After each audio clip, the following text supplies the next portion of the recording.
Ho ho! Hello, hello. It's time for more toys.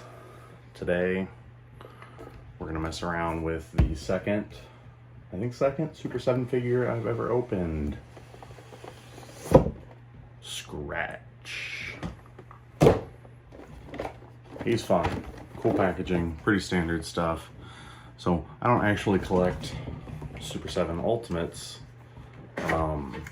But I do kind of have a fun thing that I do where I buy modern versions of vintage, I guess, Grail figures. So like modern Goldhead Steel Brigades and modern Scareglows and Wonder Bread He-Man and more about the lore of the figure than the figure itself.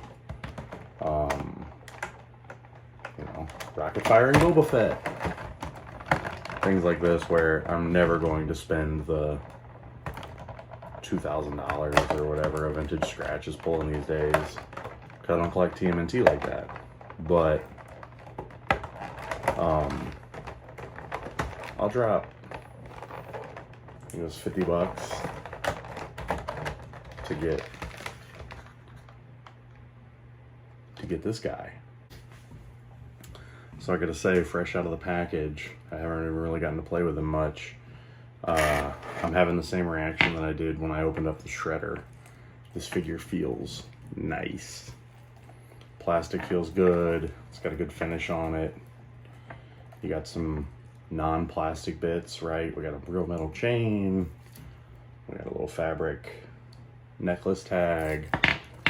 So we're gonna get into a couple of the standards here. Doing a nice strong T-pose. We're gonna pop his tail off real smoothly, just to show the almost getting there.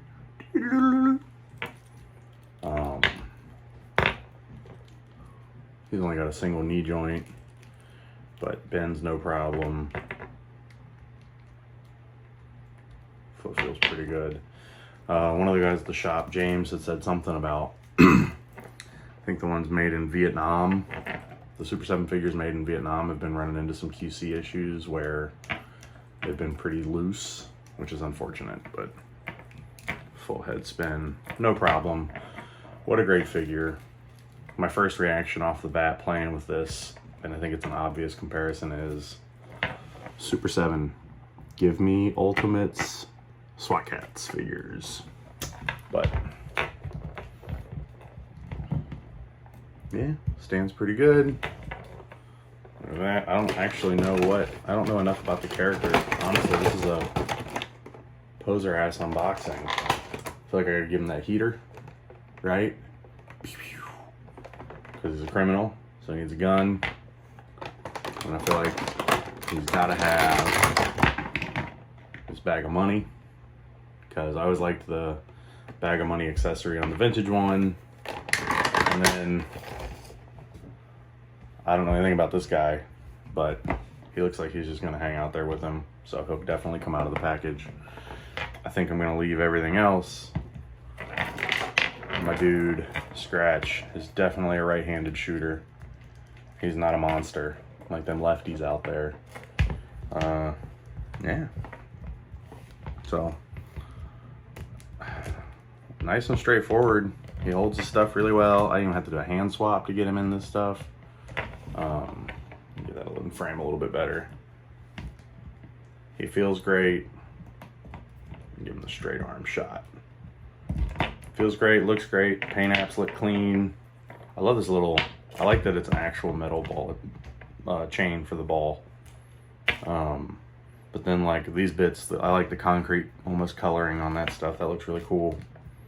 Articulated tail's a nice touch. Gonna have to, boom. Stay back, pigs. Ooh, let's see how it scales with my, I have an orange mohawk fetish, and I bought this guy. He's a pig to paint orange to put in my collection.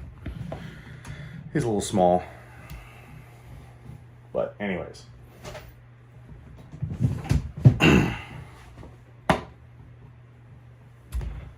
That's really simple. It opened up super easy. I got no complaints. Just to show off kind of the other stuff he comes with, though. Crazy amount of stuff for 50 bucks, right? Like, I mean, smaller scale figures with fewer accessories hitting retail these days for 30 bucks. You know, for the scale and the amount of stuff and the detail that they come with, I think 50 bucks is totally reasonable. Way better than the $2,000 that it would cost you to get this figure any other way.